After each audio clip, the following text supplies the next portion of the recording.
干什么？我问你干什么？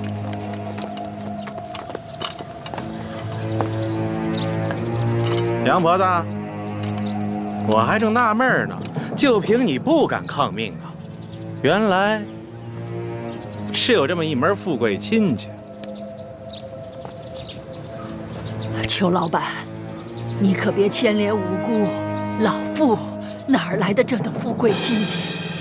他们都是过路的客商，在我家借住一宿，明天就得赶路的。路过的客商，让我瞧瞧。哎，咱们是见过的是吧？啊？哟，姑娘，你也在这儿呢，真是缘分呐！你是谁啊？我根本不认识你。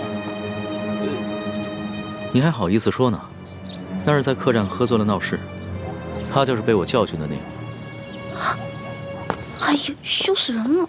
原来你还是个朝廷命官呀！那日你当众调戏我家的丫鬟，就已经失了体统。你还追到这个村子来，没完没了了是吗？你老杨，咱们今天来办正事儿的，你还穿着官服，收敛一点。也对，老子懒得理这些外乡人。几位，老子是来办公差的啊！杨婆子，怎么着？今儿个你是搬呢，还是不搬呢？不搬，老夫就是死也要死在我自己的房子里面。你敢公然抗命是不是？你是不是不想活了？老人家，你是不是将房子作价卖给了他们？卖给他们？客官，这房子是老夫夫家留下来的祖产，房子后面还有几亩良田，老夫家祖孙几代人就靠这点良田生活。如今虽然不幸遭遇了旱灾，可老夫也舍不得变卖这个祖产呐。这个裘老板仗着官府里有人，随便给了仨瓜俩枣碎银，就要强行圈走咱们整村的房田地呀！你闭嘴！老不死！裘老板给你安置费已经是大发慈悲了，你还敢在这里计较或多或少的？你信不信我现在就捆了你？行了行了，杨婆子，圈地的文书是巡抚衙门发的，你向几个过路的客商诉苦，有用吗？可是在下听说，顺治爷曾下过明诏，废止圈地。几位是读书人吧？啊，哼，看着就像，带着那么一股子迂腐劲儿。古往今来，这皇帝总说王子犯法与庶民同罪，但谁曾见过哪个王子犯法真与庶民同罪？就算是在皇城根底下，那些王公大臣不也是一大片一大片的圈地吗？皇上不也是睁一只眼闭一只眼吗？几位是过路的客商，我劝你们别多管闲事。听清楚了吗，老太婆？明日一早，我就带人来这里破土强拆。届时你还没搬走的话，那我就把你埋在这破房子里。老夫就在这儿等着你们，我就是死也要死在我自己的老宅子里面。哼！巡抚衙门令，凡是胆敢公开对抗官府者，皆按谋反论处，格杀勿论。所以今天老子就是杀了你，也是在执行公务。最后再问你一遍，搬还是不搬？不搬。那明白了。你既然铁了心不搬了，那也好。那你今天晚上就吃得饱饱的，免得明天做个饿死鬼啊！呸！看什么看？小心我把你双眼给挖出来！哟，瞧瞧，富商家的丫鬟都不一样，脾气这么大，挖我眼珠子？来来，挖，退下！干什么？真想打架呀？看清楚，爷可是巡抚大人的直属亲兵，你们要是真敢跟我动手的话，那就是造反！来呀！老杨，几位，老杨，这几个人呢，出言不凡，气度也不凡，像是有些身份的，别节外生枝。先回去，啊，先回去。走，几位，请吧。梁毛子，到底搬还是不搬？你可要想清楚了。诸位，告辞。主子，这几个混账东西不给他们点教训啊！这些都是虾兵蟹将，没用的。老人家，再多吃点吧。不瞒你们说，我都半个月没见米香了。不怕你们见笑，我都喝了5碗了。老人家，听说这山西旱情已经惊动了朝廷，朝廷也已经拨了大批的赈灾物资，你们都没有分到吗？赈灾物资？哎呦，咱老百姓连1粒米都没见到过，一点都没有分到1颗米粒都没见到过。老人家，我看你这儿冷锅冷灶的也有一段时日了吧？不是圈地有安置费吗？为何不拿这些安置费去买些粮食啊？别提安置费了，姑娘啊，不瞒你们说，就我们这样的地，按理来说，好歹1亩也值4、5两银子，可是上面他们只肯给1两啊，而且层层盘剥下来，有些关系的、运气好的，也只能拿到几钱呢。像我这样的老不死，就只能拿几个铜板。老人家，这圈地一事已经违反了朝廷的政令，你们为何不上告啊？告？去哪儿告啊？老夫的儿子先去县衙告状，被他们拉了出去，一顿毒打，还给他胡编了一个什么罪，被他们连打带拖，回来以后连伤带气的，没多久就扔下老夫去了。老夫的孙子不服气，借了些钱去太原府鸣冤，也被巡抚大人当盗贼发配关外，至今未归，一去不回，还怎么告啊？还有这等事？这山高皇帝远的，这圈地的人可是个通天的人。通天是当朝的大红人鳌拜，你知道吧？听说过。山西巡抚刘德昭，他就是鳌拜的门生，还有那个圈地的裘老板，他就是刘德昭继娶的夫人的小舅子。您说还到哪儿去告啊？可是听说鳌拜不都已经被皇上给查办了吗？你知道吗？瘦死的骆驼比马大呀！鳌拜这些年提拔了多少门生亲信，他们都大权在握，盘根错节，连皇帝都忌惮他3分。不然为何皇上就只把鳌拜圈禁了呢？这官场上的事儿说不清，万一哪一天鳌拜东山再起，可怎么办呢？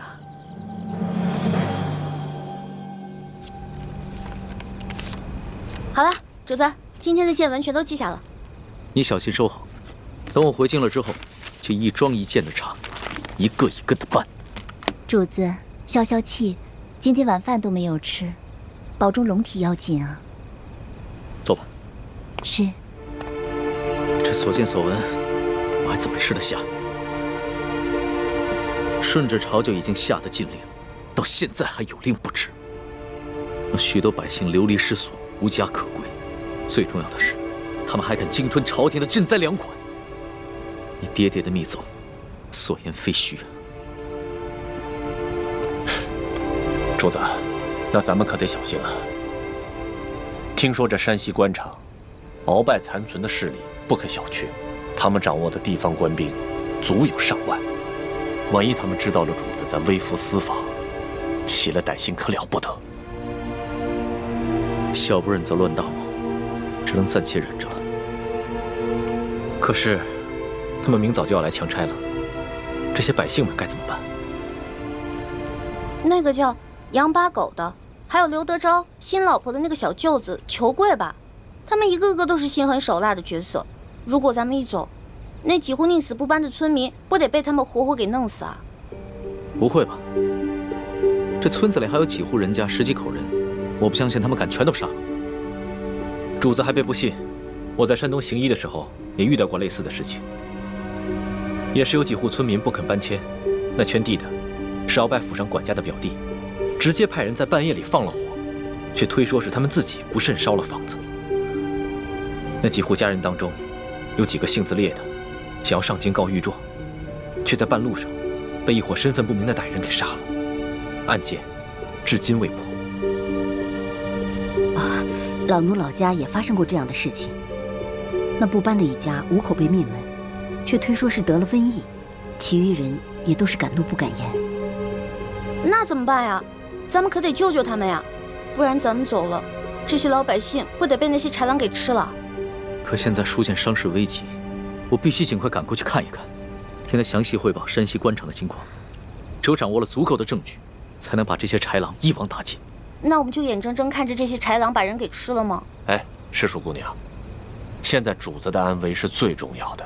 这俗话说得好，强龙不压地头蛇。主子您的身份是万万不可暴露的。这样吧，待会儿我们进村查一下，然后再做打算。这，哎，主子，您瞧，那户人家好像有人哎，你听，他们好像刚生完孩子。只可惜，明天一早就得拖家带口背井离乡。可怜的孩子。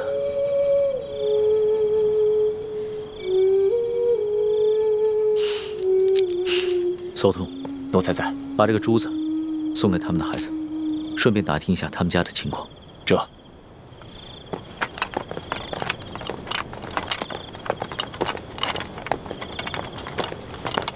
喜欢呢？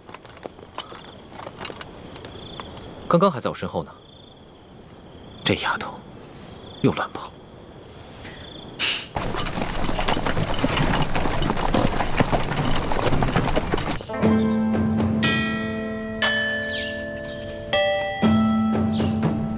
左徒派人送来了密奏，说皇上已经进了山西境内，应该很快就能悄悄地见到书剑了。这是皇上第一次微服出京，只愿皇上能托皇祖母的福，顺顺利利、平平安安的就好。玄烨他是爱新觉罗的子孙，他若是只在紫禁城的方寸之间长大，他怎么能够管好这万里江山？让他出去历练历练也好啊。纵然会有一些波折意外，但皇上乃天子之命，也必定能化险为夷。皇后不必太过担忧。妾身别的倒不担忧，只是不放心这李氏兄妹二人。你放心吧，哀家再三的嘱咐索图和李德福，让他们盯牢了李氏兄妹。况且李氏兄妹若要真的有图谋不轨，那在这宫里头早就应该下手了。既然他们没有异常举动，就说明他们的目标并不是暗害皇上。此次山西之行也能让皇上和我们大家都能看清楚，这李氏兄妹值不值得信任。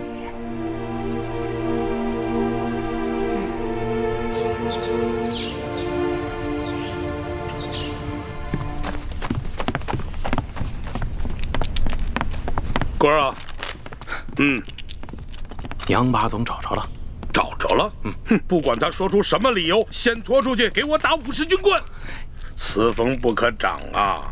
居然敢不声不响的玩失踪，这以后这对我还怎么办？还军什么棍呐？人是找着了，在一棵杨树底下埋着呢。死了，死了。肋骨断了几根，而且被一箭穿心。我纳闷呢，淮阳村的10几个村民没这个能耐啊，除非是那几个外地来的客商，他们带了一群保镖，而且个个身手不凡。二公子，这钦差大人迟迟不来，难道咱们就一直在这傻等吗？时常有人在皇上面前进谗，说我们平西王府的人居功自傲，不把朝廷放在眼里。眼下出了这么大的事，皇上又特命钦差来此查案，我等自然应该恭敬些，以免落人口实才是。二公子，如此维护平西王府的声誉，若是让王爷知道了，一定会非常欣慰的。我只是在做我的分内之事，我父王知不知道，都不重要。所以说，王爷的这几个儿子里，就属二公子最为仁厚。吴公子，钦差大人还没有来吗？啊，应该快了吧？那我们兄妹二人可需要回避一下。那倒不必，二位都是我吴应奇的朋友，刻意回避当然不需要。但是，如果二位不习惯接待朝廷要员的一些繁文缛节，当然也可便宜行事。待我事情处理完毕之后，再与二位一同上京。那我们多一事不如少一事，不如我们就留在自己房里吧。也好，那就随姑娘的意。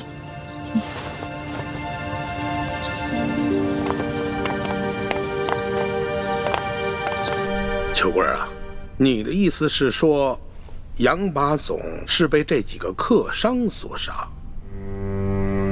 要我看，不但杨把总是被他们杀的，连那10几个失踪的淮阳村民，也跟他们脱不了干系。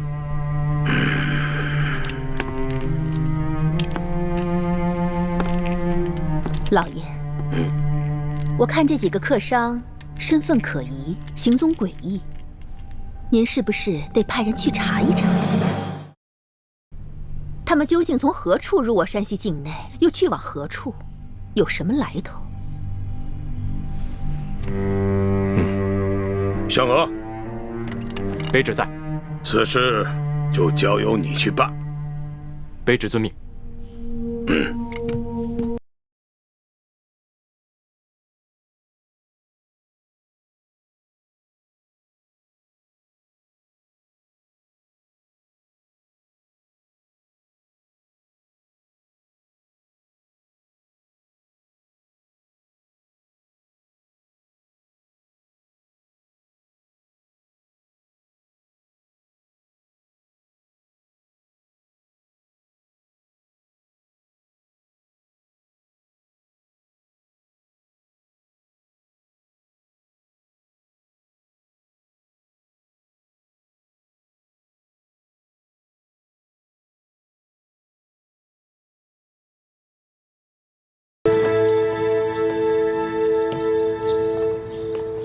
不知可是钦差大人到了？正是。二位是？卑职乃平西王麾下副将石青红。这位是我家二公子。你说的不错，这位就是钦差大人，姓龙，龙大人。吴应奇参见钦差大人，大人辛苦了。二公子果然是风神如玉，真是一表人才啊！是，虎父无犬子啊！钦差大人过奖了。啊，对了，二公子，这皇上特意命我悄悄护送丽嫔出宫探望舒大人。吴应奇拜见丽嫔娘娘。免礼。此事切勿声张，就我们几个人知道。卑职明白。舒大人现在的情况怎么样了？至今一直昏迷未醒。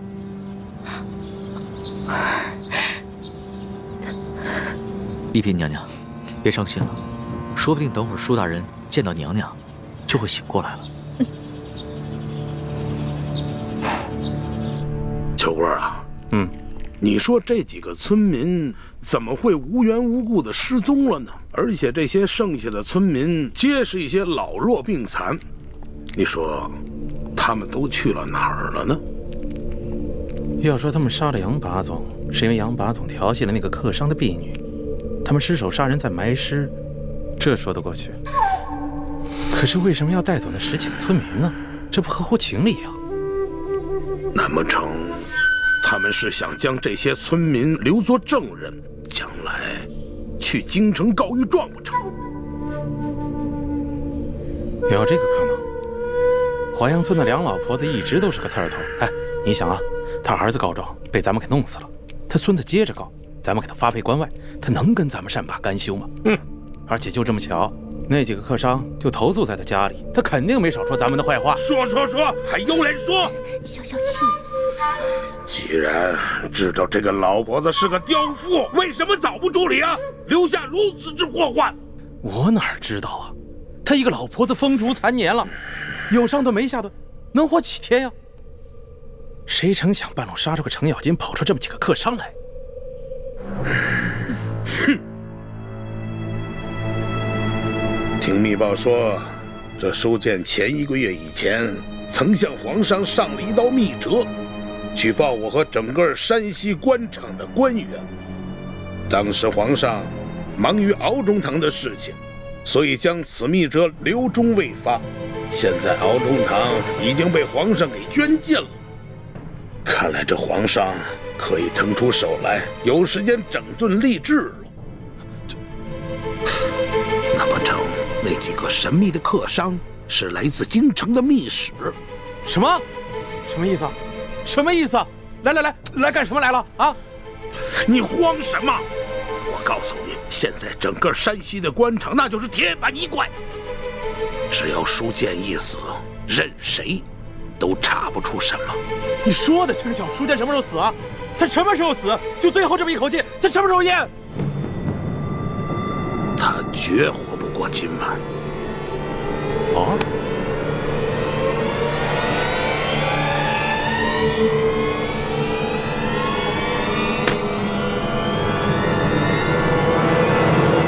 龙大人，您陪着丽嫔娘娘先去探望舒大人，卑职带着手下把这驿馆里里外外都搜查一遍，布置好安防。好，去吧。这，走。丽嫔娘娘，龙大人，这边请。娘娘。二公子，二公子，刚刚我家老爷醒过来了。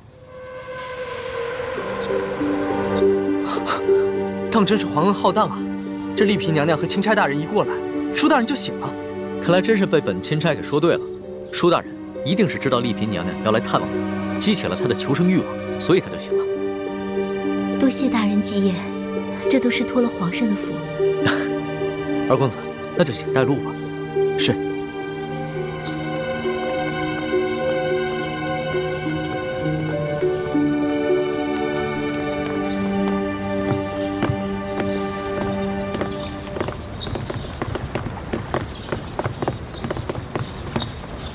娘娘，舒大人就在这个房间养伤。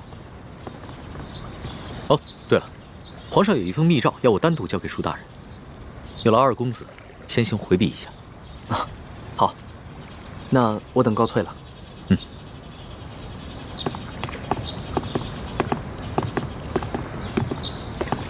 你们也先都退下吧。是。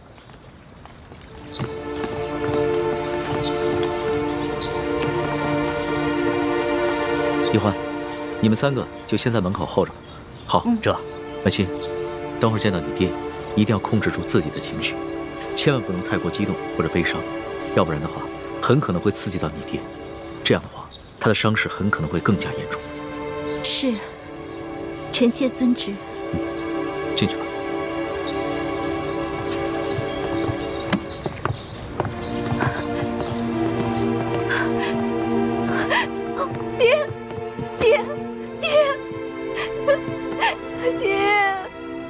舒爱卿，舒爱卿，舒哥哥，怎么办啊？你说这书建会不会认出徐姐姐是贾茂的？谁也没想到舒建还能醒过来。事到如今，只能随机应变了。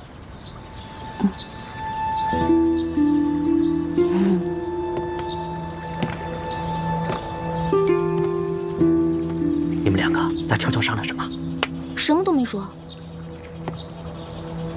我明明看见你们两个在悄悄商，你们一定有企图。我可告诉你们，我在这宫里30多年，好不容易才有今天，你们两个可不能让我连紫禁城都回不了。叔父放心，我保证，你跟康熙都能平安回京。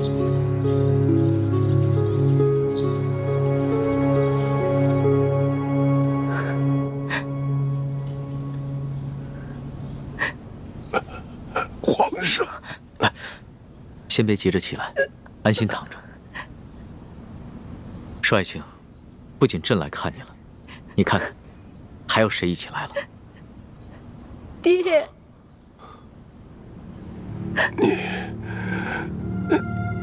你是？我是婉心啊。婉心，你怎么还戴着面纱呀？啊，臣妾有喜有忧，都糊涂了。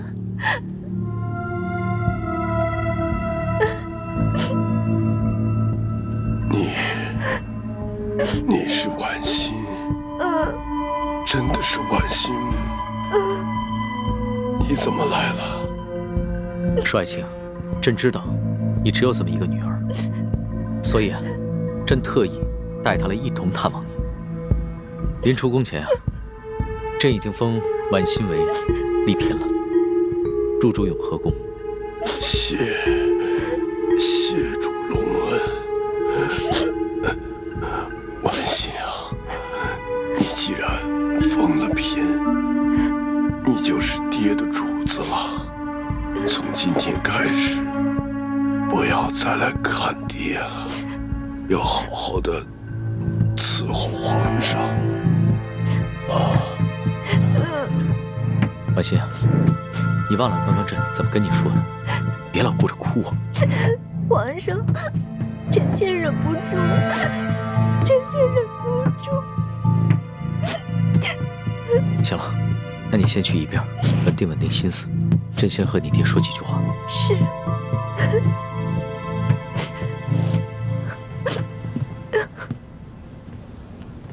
帅卿，朕这一次千里迢迢赶来，一是为了核实你密奏中的几件大事，第二是为了亲自调查你于此，你到底是被谁所赐？为什么他们要行刺于你？他们是不是因为知道你给朕上了密奏，想要灭口？不是灭口，是想要金钥匙。此刻身手非凡，绝非普通劫匪，是臣拼死保护金钥匙，才被打成了重伤。那你这么说的话，凶手应该已经知道了金钥匙的秘密。你能不能认得出来，他们的身手到底是出自哪里？不知道，臣只知道，在事发的前一天晚上，平西王府秘密的派了个人来。帅卿，婉心，快倒水来。是。帅卿，帅卿。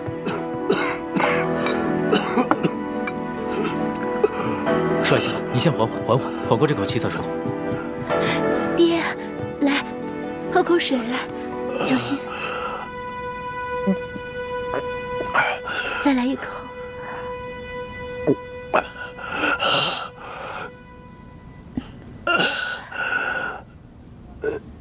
怎么样，好些了吗？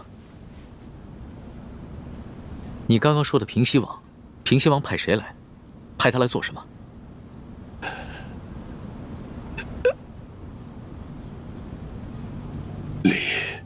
丽嫔娘娘，你怎么瘦了这么多，下巴也变尖了？爹，女儿是思念您啊。虽说皇上对臣妾特别好，可是女儿每每想到爹爹您岁数大了，身边又没一个知冷知热的人，女儿这心里就放不下呀。可是你这眼神跟从前也不一样啊。爹，您糊涂了，女儿已进宫数月，哪能跟在家里当姑娘时一样啊？面色怎么也变了？这连日来赶路，女儿染了风寒，吃几副药就好了，爹爹不用挂心。啊！爹！帅卿，帅卿，帅卿！李太医，李太医！主子，怎么了？你看看，帅卿晕过去了。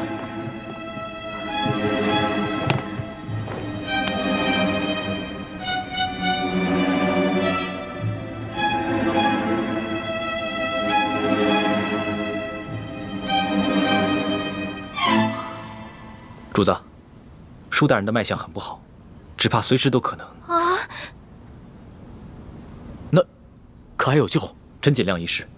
只是舒大人本就重伤未愈，又元气大伤，好不容易见到了主子，还有丽嫔娘娘，难免心情激动，多说了一些话，自然便撑不住了。至少3日之内，不宜再让他受到任何的刺激，更不能让他说话，否则再次耗损元神，恐怕就无力回天了。知道了，你先去煎药吧。臣遵旨。丽嫔娘娘，主子，要不然咱们也先出去吧，让舒大人好好在这儿静养一下。李德福，你留在这儿，亲自照顾舒剑。这。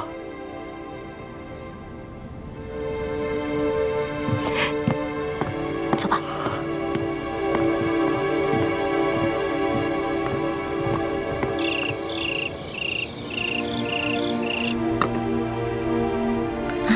真没想到，这个舒剑受了那么重的伤，居然还能发现我跟舒婉欣的细微不同。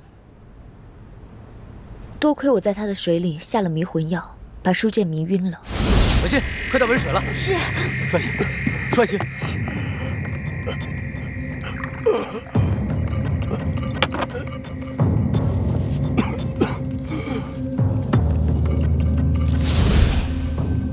否则，他再多盘问我几句，就算我能应付得过去，康熙啊，也还是会起疑心的。也不知道六师傅找到舒婉欣了没有？咱们两边都不能再出半点岔子了，否则倾城的身份就暴露了。只有我一个人暴露不要紧，万一康熙心思那么缜密，他会想咱们在宫中的点滴细节，就会把你们两个也怀疑上的。舒婉欣就交给六师傅了。至于这个舒剑，不能让他再醒过来了。你们什么意思啊？你要杀了舒剑啊？不行，我不同意。舒剑不同于鳌拜，也不同于刘德昭，在鳌拜权势熏天的时候，他却敢冒死向皇上上密折，为民请命，这样的好官你也要杀呀？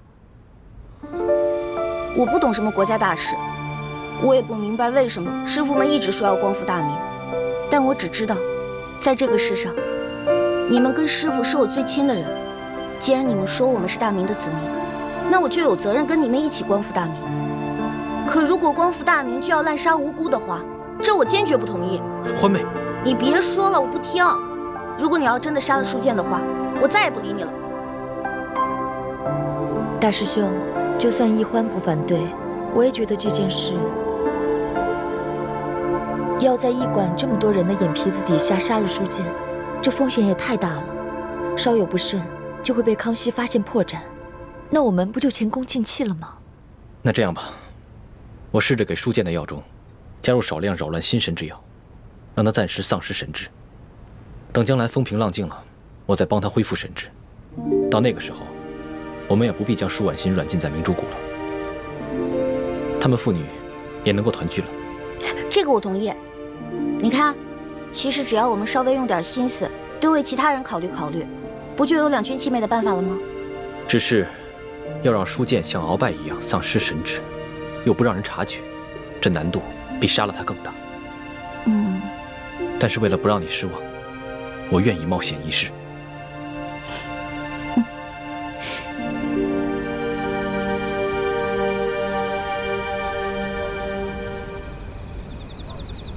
二公子，本钦差听舒大人说，就在案发的前一晚，平西王爷曾经派人来找过你。不错，事发前一晚，我父王确实派人来找过我，只因为我等刚出云南境内，就遭遇了一股劫匪。不仅我父王进贡的一些云南特产，还有一些值钱的财物，全都被劫匪给劫走了。哦，我父王十分震怒，所以就派人过来追问详情。我与石副将把情况禀报清楚之后，他们就返回滇都去复命了。怎么了？龙大人有什么疑问吗？啊，没有什么疑问，本钦差不过就是随口问问罢了。不知钦差大人还有别的要问的吗？没事。那卑职先行告退了。好。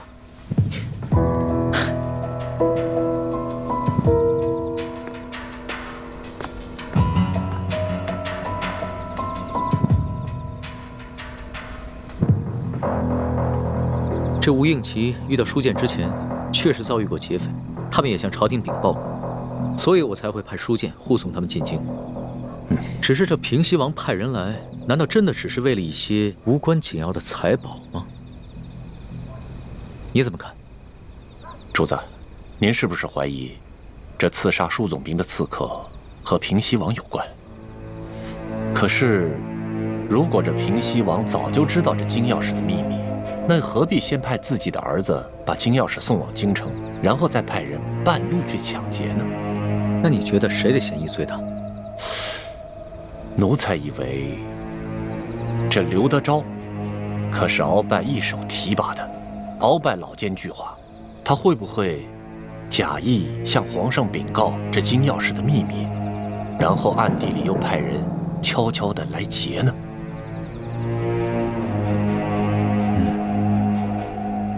主子，主子，书监大人他没了。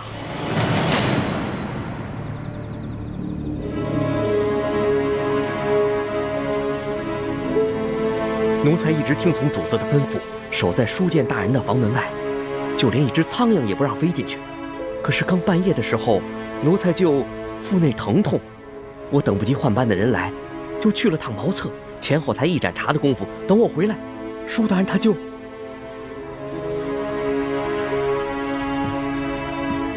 人还是软的，确实刚刚过去。父亲，父亲，父亲！娘娘，娘娘，钦差大人还在旁边呢。爹，父亲。李太医，晚饭之前我还跟你探望过书监，当时他的脉象不是一直很平稳吗？当时确实有所好转，只是不知怎么突然就……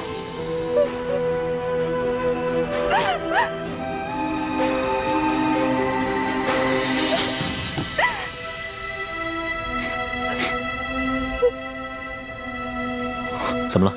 有什么发现吗？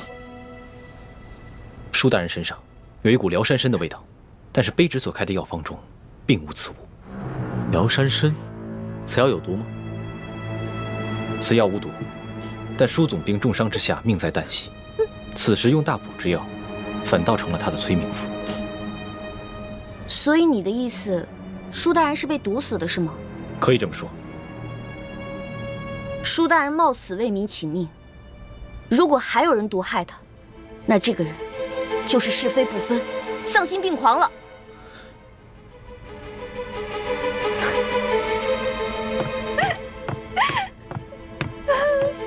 主子，卑职已将这驿馆里的所有人等全部都拘押起来了。好，你先分别询问，只要是有可疑的人，全部都带到大厅来，待会儿我亲自审问。这。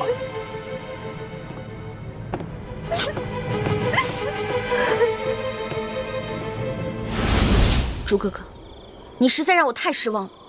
欢梅，人不是我杀的。不是你杀的，不是你杀的，是谁杀的？你对我就这么没信心吗？今夜我在叔父的饭菜里放了一些泻药，等他腹痛去了茅房，我正准备悄悄潜入书监的房间，为他服下迷魂丹，不料我却发现。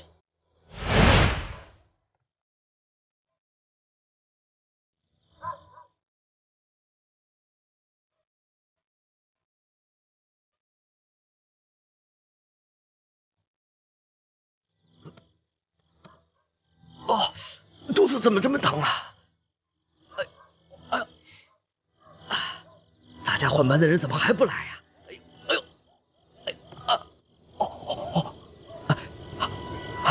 哎呦，算了。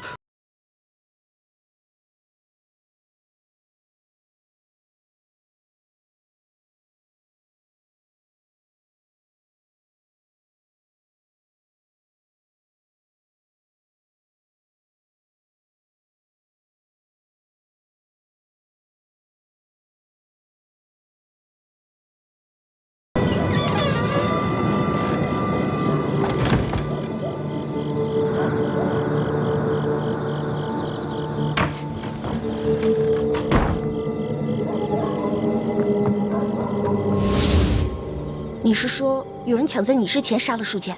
没错，而且那个人我们都认识，是这个驿馆的驿丞。驿丞？驿丞为什么要杀书剑啊？你就这么不相信我？康熙说什么你都信，偏偏我说什么你就不信。不是，朱哥哥，你先别生气啊。现在听你这么一说，我心里的石头落地了。知道吗？如果你为了光复大明，变成了心狠手辣、不择手段的人，那样我会很难过、很失望的。你放心，光复大明是我一生的责任，我无法逃避，只能全力以赴。但是在我心里，永远把你放在最重要的位置。你的朱哥哥宁愿死，也绝不会让你失望，让你憎恨。朱哥哥，你能不能别这样看着我呀？你跟我说的这些话让我觉得压力特别大。你不要觉得有压力，这是我对你的心。至于你对我的心，都听听你的意愿，我绝不勉强。你说那个驿丞为什么要杀书剑啊？早不杀晚不杀，偏偏这个时候杀他。我也不知道。康熙已经命索额图挨个审问所有的人。我虽然没有办法出面拆穿驿丞，但这个小小的驿馆早就被索额图所带领的大内侍卫在暗中包围，外人根本无法进入。要想查出在夜间行迹可疑之人，并非难事。糟了，这樊姐姐、叶哥哥还在驿馆当中呢，他们会不会被索额图当成疑凶啊？小师妹，我们没事，放心吧。叶哥哥，没事就好。小师妹，大师兄，我们又见面了。叶师弟，你送给欢妹的金手镯很好看，我替她谢谢你。我本来想让她把那手镯戴上，好歹别辜负了你一片心意，但她自己不愿意戴，所以……叶哥哥，我现在的身份是钦差大臣的丫鬟，所以我身上不能带贵重的东西。不过你放心吧，我把那个金手镯已经好好的收藏起来了。不戴就不戴吧，收好就行了。大师兄，索额图已经找我们问过话了，有吴应奇作保，他也不敢为难我们。那就好。如果不出所料的话，康熙应该很快就会查出是驿丞下的毒。不，真正毒死书剑的不是驿丞。书剑伤情好转，肯定是吴应奇和石青红不愿意看到的。而正巧师姐的房间就在石青红和吴应奇的对面，所以今天晚上我也让师姐多留意一点他们那边的动静。我一直观察着对面的房间，结果发现石青红悄悄从房间溜去。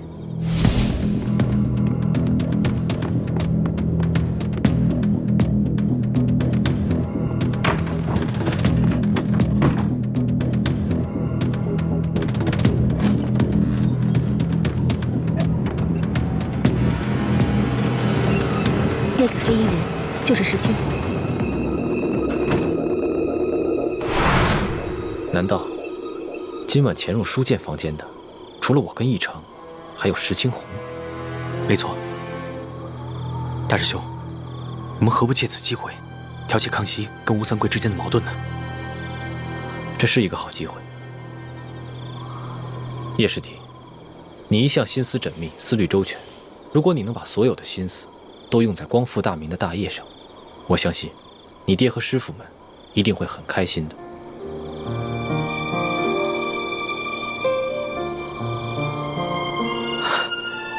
我知道了，大师兄，我一定会抛弃杂念，一心光复大明大业。好，但愿你能说到做到。啊，此处不是说话之地。索额图已经将驿馆的人通通绑起来，等着康熙亲自审问了。我和叶师弟也得赶紧先回房间了，你们也快点去听审吧。好，注意安全。走，注意安全啊！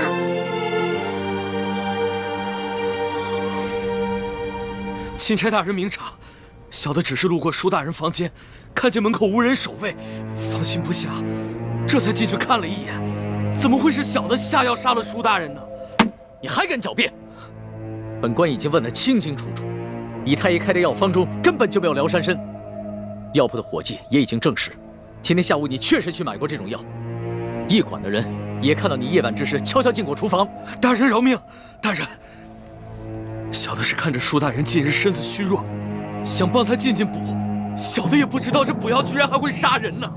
到了现在你还敢抵赖，真的以为本官好欺骗是吧？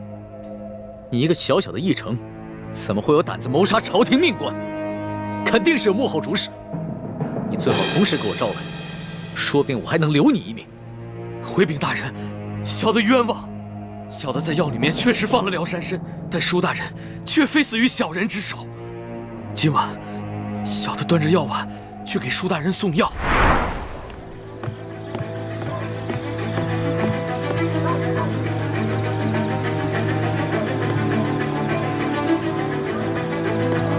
石青红，原来是你！真正的凶手跟小人一样，是用辽山参杀人。小的听见舒大人在临死之前亲口喊出了真凶的名字，就是石青红。混账！你血口喷人！钦差大人，卑职今天晚上一直在二公子房间陪二公子下棋，这一点，二公子可以为卑职作证。不错，钦差大人，今晚石青红一直在我屋里与我对弈，直到听到舒大人身故的消息，我们俩才一起出来。钦差大人，此事非同小可。石青红是卑职的人，此事可是牵涉到平西王府的清誉。我父王历来是效忠朝廷，效忠皇上。我吴应奇也是深受我父王的教诲，对朝廷对皇上，那是忠心不二。还望钦差大人明察。二公子请坐吧，这点本官自有主张。石青红，你既是整晚都与二公子待在一起，那可有别人作证啊？房中并无他人。房间既无他人，那谁知道你是不是在包庇他呢？这位姑娘，似乎对吴某有些敌意。休得无礼！这平西王乃是国之栋梁，朝中良臣，不可无端猜测。倒是你驿丞，你虽已承认有杀人的动机，可究竟是谁指使你这么干？无人指使，是小的与舒大人有私人恩怨。舒大人官拜三品，你一介小小驿丞，恐怕连给舒大人提鞋都轮不上，何来私人恩怨之说呀？不瞒大人，舒大人曾经因为小事给了小的一马鞭，小的就此怀恨在心。但舒大人确实不是小的杀的。还望大人好好审问石青红。够了！我平西王府与你素昧平生，你为何硬要将这屎盆子扣在我平西王府头上？小的确实亲耳听见舒大人临死的时候说的是你的名字，小人没有撒谎。你石青红，不得鲁莽。钦差大人自有公道。驿丞，你本就是一个小小的驿丞，哪有胆子谋害朝廷命官？你最好老老实实的说出你的幕后主使，要不然的话，很可能会罪加一等，连累你的家人。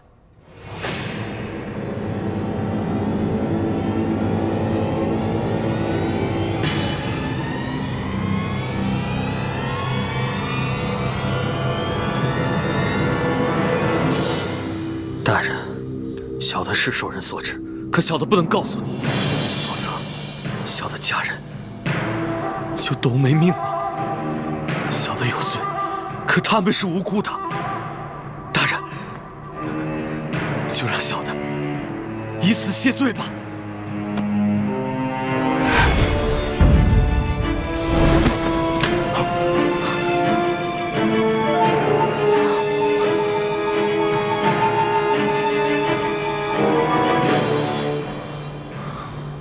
他手下藏了见血封喉的毒药，见势不妙，便咬破蜡丸自尽。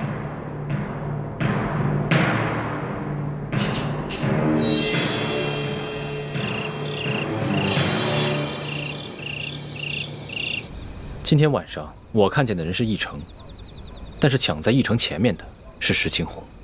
看来想对书剑不利的，应该有3路人马。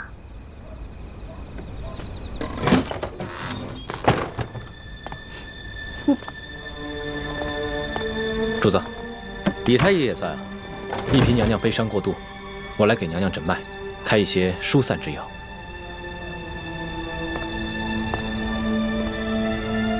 婉心啊，你不要太过伤心了。你爹虽然去了，但是我会照顾你一辈子的。至于你爹的后事，你要是有什么想法，就尽管提出来。臣妾是没侥幸，一切但凭主子裁夺。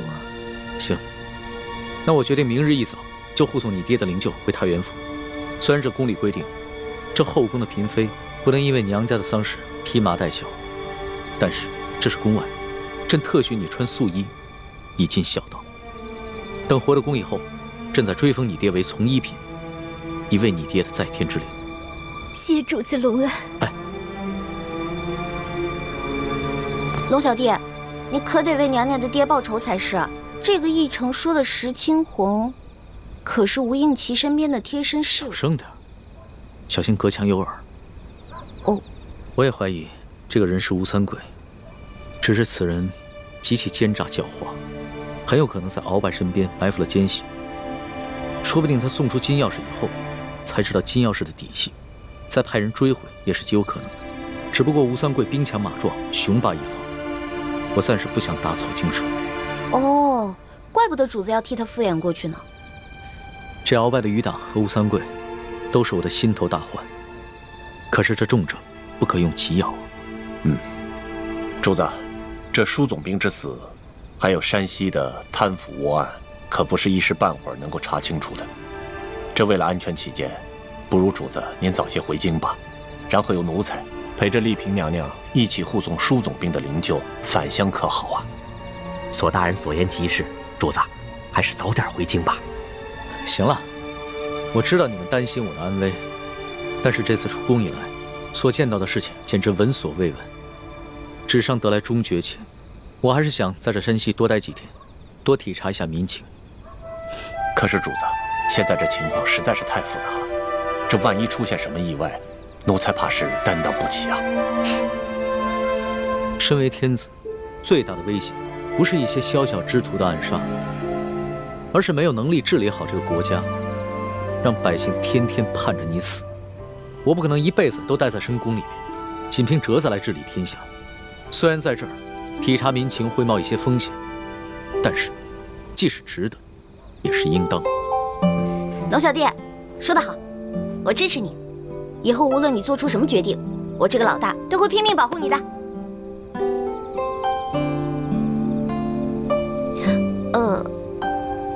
反正龙小弟说过，大清吹牛不上税嘛。老大，你虽然力有不逮，但其心可嘉。你这份情，我领了。主子，通宵审案，这天都快亮了，主子还是早点休息吧，保重龙体要紧。我哪还睡得着啊？天一亮，我们就出发吧。这，钦差大人，今天一早，石青红就去了那个奕成的家，听其邻居讲，就在前几日，巡抚衙门的捕头在其家搜出一箱赃银，目前他的妻儿老小全都入狱了。本钦差明白了，多谢二公子。钦差大人，我无视父子，无论是对皇上还是对朝廷，那都是忠心不二。还望钦差大人回到宫中，在皇上面前多多美言。那是自然，只不过这未被盗的永历帝遗物，就有了二公子继续送往京城。咱们就此别过，后会有期。后会有期。大人，请上马。上。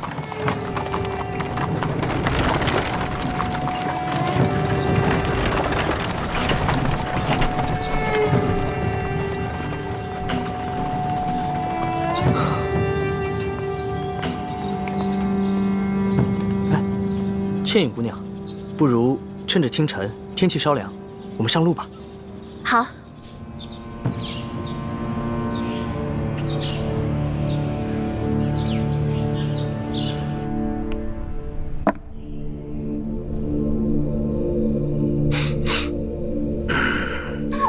钦差大人叫龙三。这满朝的官员之中，哪儿来的这号人物啊？这龙大人一行十分低调，一直身着便衣，从不惊动地方官府。一入驿馆，便屏退左右，要与书剑密谈。书剑因伤，未说几句便昏迷过去。驿丞原想在夜里投毒，结果了书剑，可没想到被平西王府的人抢了先。龙大人不敢得罪平西王，所以就把责任全都推给了驿丞，逼着他说出幕后的主使。哼，这不是自己给自己找麻烦吗？啊！本来这书剑御赐与我们没有一文钱的关系呀。本想着这次可以除却我这眼中钉，现在可倒好，这屎盆子全都扣到咱们自己脑袋上了。大人，驿丞知道自己把事情办砸了，怕连累妻儿老小，已经服毒自尽，并未供出大人。我告诉你，若是此事深查的话，那还查不出来这驿丞的一家老小是咱们抓的？这龙大人一看还不明白？现在急也没什么用了。依我看呢，咱们只能是一口咬定，这驿丞的妻儿老小是窝藏赃款，咱们是秉公办案。只要不让这个钦差找到证据证明书剑的死跟驿丞有关，那他就根本奈何不了咱们。但愿吧，但愿这个钦差大臣跟以往是一样的，是一个懂规矩、好说话的。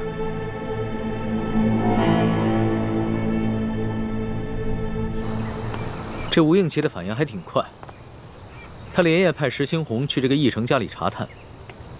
据他的意思，这个驿丞应该是受了山西巡抚刘德昭的胁迫，所以才会铤而走险，毒害书剑。主子，你可千万不能相信吴应奇的话，这事儿分明是吴三桂跟刘德昭两路人马都想刺杀舒总兵。这刘德昭想杀舒总兵，肯定是认为舒总兵手里有他的什么把柄，而劫走金钥匙刺杀舒总兵的人，肯定就是吴三桂那批人马喽。放心吧，我心里有数。龙小弟，你一会儿别骑马了，骑马太辛苦，你还是上车来吧。那可不行，我现在的身份是钦差大臣，怎么可以跟丽嫔同坐一辆马车呢？再说了，这驿馆的风声闹得那么大，肯定已经传出去了。要是我的身份也暴露的话，那可就真的危险了。是啊，主子。哎，主子，您先喝口水吧。要不一会儿到了前面的集市，咱们再给您买辆马车。不用了，相比正在挨饿、流离失所的百姓，我这点苦算得了什么？那就喝吧。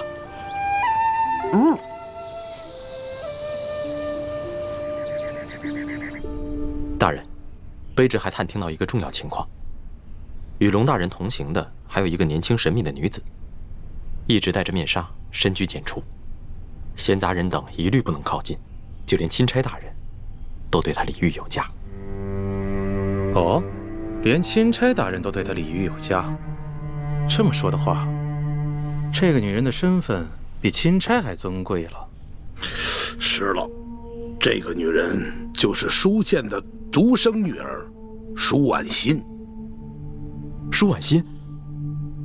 大人，舒婉心不是前几个月选秀进宫了吗？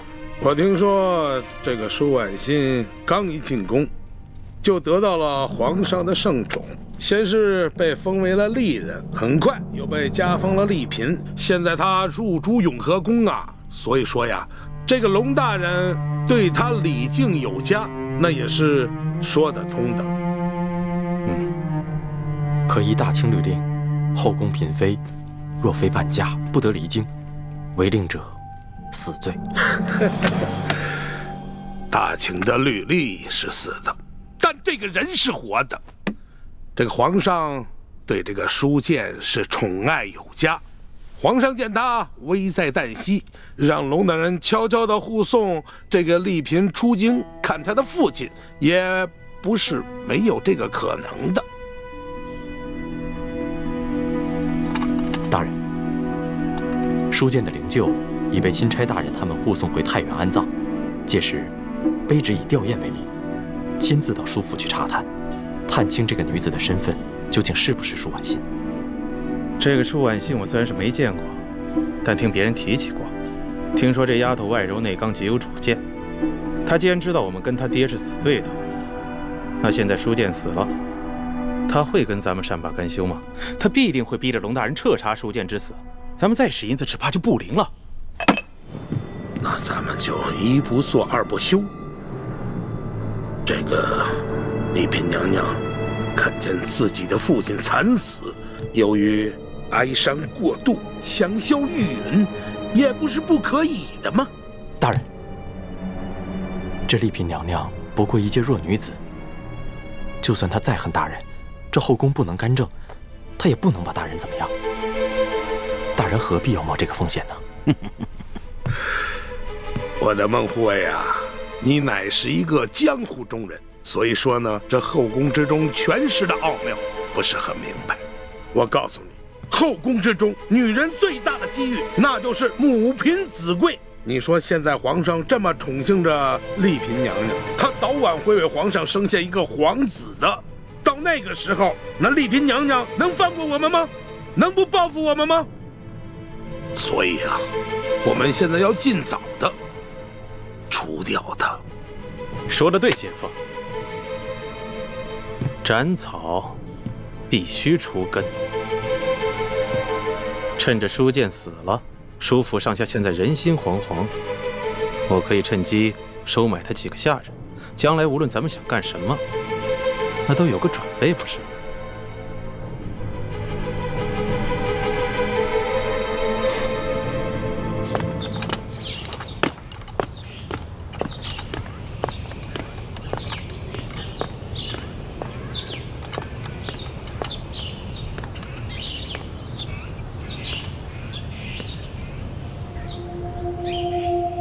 婉心，婉心，真的是你回来了吗？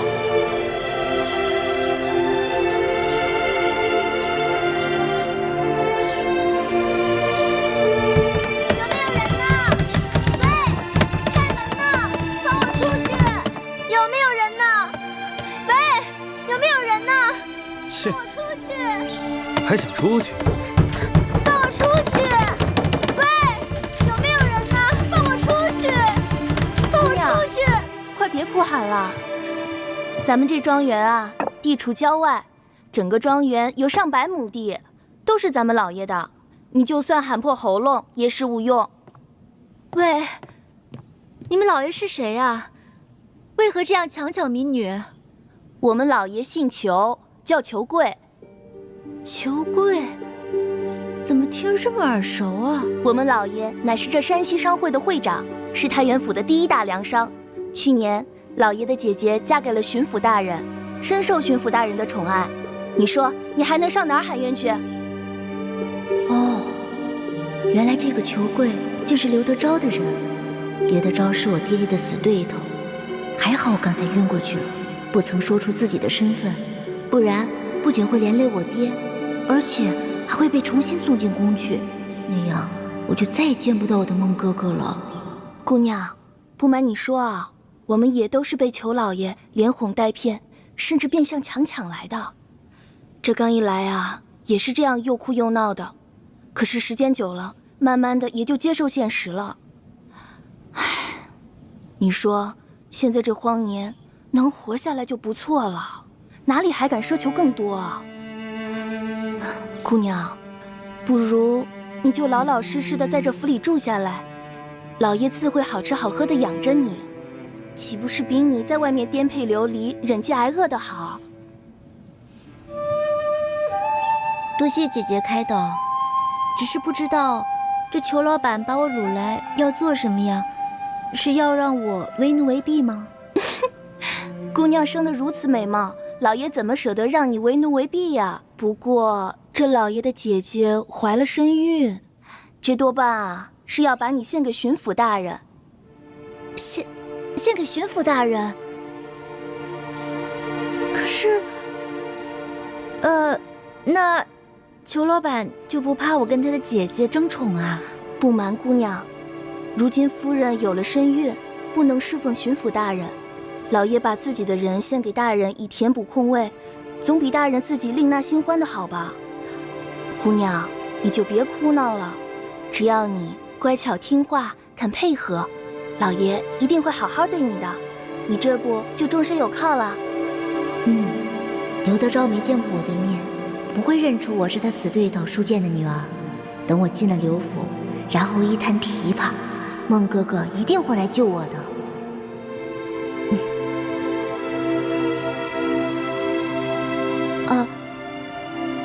谢谢姐姐，我听你的劝，我会听裘老板的话，好好服侍巡抚大人的。这就对了，咱们女人嫁谁不是嫁？能嫁给巡抚大人，已经是天大的福分了。哎，对了，姑娘，你叫什么名字啊？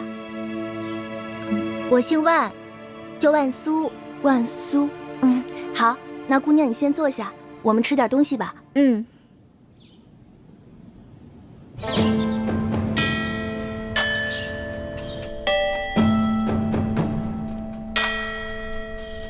索图说，李氏兄妹倒是没什么异常的举动，对皇上也算是忠心呢。不过呢，这舒剑呢，居然在皇上的眼皮底下被人害死了。皇祖母，这暗杀舒剑的幕后主使，不只有刘德昭，还牵涉到吴三桂。